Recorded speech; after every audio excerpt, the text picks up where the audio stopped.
இன்றைக்கி meal maker சுக்கா எப்படி பண்ணுறதுன்னு பார்க்கலாம். அதுக்கு நான் மீல் மேக்கர், சின்ன வெங்காயம், தயிர், இஞ்சி பூண்டு பேஸ்ட், தனியா 2 ஸ்பூன், ஜீரகம், சோம்பு, மிளகுலாம் 1 ஸ்பூன்.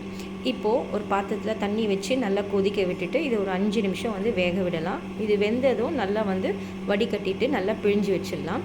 இப்போ பேனில் தனியா, மிளகு, ஜீரகம், சோம்பு இதெல்லாம் நல்லா ட்ரையாக ரோஸ்ட் பண்ணிவிட்டு ஆறுனதும் நம்ம பொடி பண்ணி வச்சுக்கலாம்.